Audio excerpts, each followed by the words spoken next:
It was 1,932 inches, the rural heart of Tuskegee, Alabama. Shiny black cars drove through poor villages, carrying men in clean white coats. They offered promises these people had never heard before. Free medical care, warm meals, and full burial insurance. For hundreds of poor black men who had never seen a doctor, these promises felt like a gift from heaven. The doctors told them they were suffering from bad blood, a vague local term used to hide the truth. But the reality was much darker than these simple farmers could imagine. These men weren't being treated. They were being watched like rats in a lab cage. They had just walked into one of the most terrible crimes ever committed in the name of science, the Tuskegee Syphilis Study. The plan was chillingly precise. 600 men, 399 were infected with syphilis, and 201 were a control group. The infected men were never told they had the disease. Not once did they hear the word syphilis. Instead, they received placebos, empty capsules, or worthless vitamins, while being told these were magic tonics to cleanse their blood. But the most frightening part was the spinal taps. Imagine being told to lie on your side while a large needle is pushed between your vertebrae to drain spinal fluid. Doctors sent letters to the men saying, "Your last chance for special free treatment."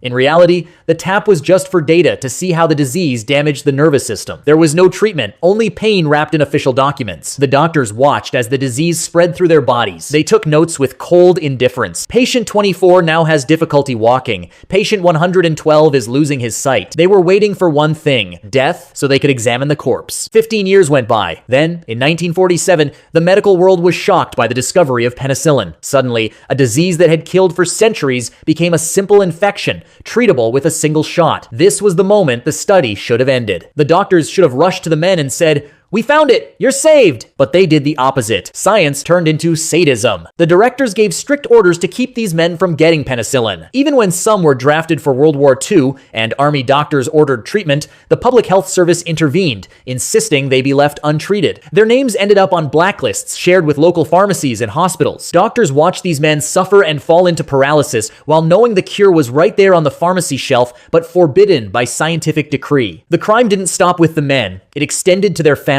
Because the doctors never told the men they were contagious, they continued their lives with their wives. As a result, at least 40 wives were infected. Even more tragic was the next generation. 19 children were born with congenital syphilis. These children started their lives with disabilities, heart issues, and bone deformities, all because government doctors wanted to study the natural progression of death. The stench of mortality filled the homes, while official reports in Washington spoke of great success in data collection. One survivor later said with a trembling voice, "We weren't treated as human beings. To them, we were just raw material, like wood or stone to be cut open and studied." This farce went on for 40 years. Generations of doctors came and went. Everyone knew, yet everyone remained silent. It wasn't until 1972 that a whistleblower named Peter Buxton leaked the story. When the news appeared on the front page of the New York Times, the world was horrified. Many compared it to the experiments done by the Nazis in concentration camps. The study was shut down immediately, but the damage was done. It took another 25 years for President Bill Clinton to stand before the 8 remaining survivors in 1997.